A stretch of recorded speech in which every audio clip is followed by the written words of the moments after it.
할렐루야. 수완이 하는 교회 성도 여러분, 또 아침 묵상 오늘의 말씀에 참여하고 계신 모든 여러분, 지난밤도 평안하셨습니까?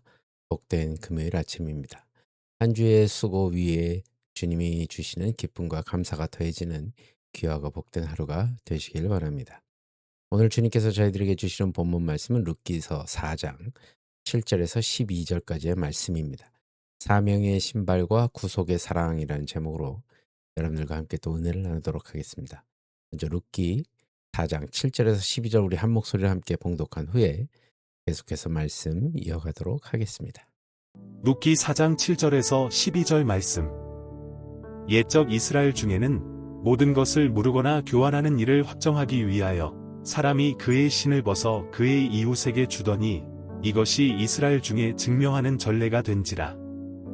이에 그 기업물을 자가 보아스에게 이르되 내가 너를 위하여 사라 하고 그의 신을 벗는지라.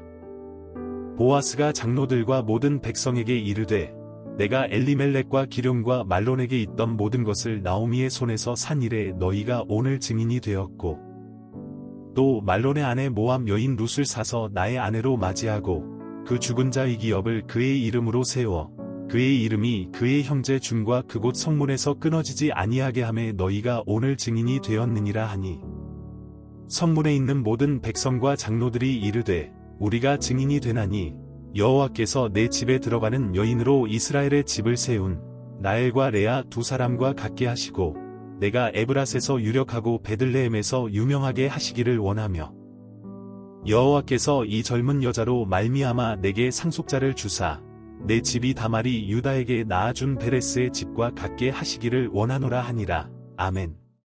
하나님의 거대한 구원의 역사는 자신의 권리를 악착같이 주장하는 사람이 아니라 타인의 고통을 위해 기꺼이 자신의 권리를 포기하는 사람을 통해서 완성되어 간다는 사실을 기억해야 합니다. 오늘 본문은 자기 신발을 벗어던지며 책임이라는 그 무거운 짐을 회피한 무명의 친족과 그 신발을 넘겨받아 생명을 사는 대가를 지불한 보아스를 대조하면서 이 시대를 살아가는 성도들에게 진정한 구속의 삶이 무엇인지를 깊이 있게 통찰하게 만들고 있습니다. 고대 이스라엘 사회에서 신발을 벗어 상대방에게 건네는 행위는 단순히 신발 한 짝을 주는 것이 아니었습니다. 그것은 그 땅을 밟고 다닐 수 있는 법적인 소유권과 통치권을 상대에게 완전히 양도하겠다는 공적인 공증 시스템이었습니다. 기업물을 우선순위에 있던 무명의 친족은 나오미의 발을 탐했지만 룻이라는 여인의 인생까지 책임져야 한다는 조건 앞에서는 여지없이 무너졌습니다. 그는 자신의 재산에 미세한 균열이라도 생길까 두려워 10명의 성읍 장로들 앞에서 서둘러 자기 신발을 벗어 보아스에게 던졌습니다. 그는 자신의 이름과 재산을 지키기 위해 영리하고 합리적인 선택을 했다고 자부했을 겁니다. 그러나 역설적이게도 성경은 그의 이름을 지워버리고 아무개라는 칭호로 그를 역사 속에 매몰시켜버렸습니다. 반면 보아스는 그 신발을 넘겨받음으로써 룻과 그 가문을 온전히 책임져야 할 무거운 법적 의무를 기쁘게 수용했습니다. 나만을 위해 신발을 벗는 자는 역사 속에서 잊혀지지만 사명을 위해 그 신발을 신는 자는 하나님의 생명책에 영원히 기록되는 것입니다. 보아스는 성문 앞에 모든 증인을 향해 우렁차게 선포합니다. 내가 샀노라. 이 선언은 단순히 부동산을 경매로 취득했다는 그 소유욕의 표현이 아닙니다. 이것은 죽은 자의 이름이 가문의 기업 위에서 끊어지지 않게 하겠다는, 즉 한 인생의 존엄과 이름을 되찾아 주겠다는 숭고한 생명의 선언이었습니다. 보아스는 자기 목숨을 구원하고자 하면 잃을 것이요 주를 위하여 잃으면 찾으리라는 하나님 나라의 역설적 원리를 몸소 증명해 보였습니다. 보아스의 이 외침은 수백 년 후 갈보리 언덕에서 울려 퍼진 예수 그리스도의 음성을 예표합니다. 우리가 죄의 빛에 팔려 이름도 없이 죽어갈 때 우리 주님은 당신의 보혈을 값으로 지불하시고 다 이루었다. 내가 대가를 다 지불했다라고 선포하셨습니다. 보아스가 룻의 어두운 과거와 엘리멜렉 가문의 막대한 빚을 전부 자신의 것으로 떠안았듯이 주님은 우리의 모든 허물과 저주를 당신의 몸에 짊어지셨습니다. 이 거룩한 대가 지불 덕분에 이방 여인 룻이 유력한 자의 아내가 되었듯 죄인이었던 우리는 만왕의 왕이신 하나님의 자녀라는 존귀한 신분으로 뒤바뀌게 된 것입니다. 보아스의 그 위대한 결단이 선포되자 성문 어귀의 모든 증인과 장로들은 환히 섞인 축복으로 화답합니다. 그들은 이방 여인 룻이 이스라엘 집에 세운 라헬과 레아처럼 되기를 기도했습니다. 또한 보아스의 가문이 유다 가문의 대를 이었던 베레스의 집처럼 번성하기를 축복했습니다.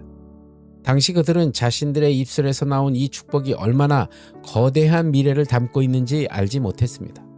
보아스의 헌신을 통해 태어난 후손은 다윗 왕을 거쳐 인류의 구원자이신 예수 그리스도에게로 이어졌습니다. 보아스가 지불한 돈은 언젠가 사라질 유한한 것이었으나 그 순종을 통해 흐르게 된 생명의 강물은 영원한 것이 되었습니다. 우리가 하나님의 나라를 위해 나의 안락함이라는 신발을 벗고 사명의 신발을 고쳐 신을 때 하나님은 우리가 감히 상상할 수 없는 영광과 회복의 역사를 보이지 않는 곳에서 준비하십니다. 나의 작은 희생이 누군가에게 끊어진 생명의 대를 잇는 구원의 통로가 된다는 사실을 여러분 결코 잊지 마시기 바랍니다. 사랑하는 성도 여러분, 오늘 룻기의 결말은 우리에게 근본적인 질문을 던집니다. 내 소유와 내 재산을 지키려다 영원한 이름을 잃어버린 무명의 사람으로 남을 것인가?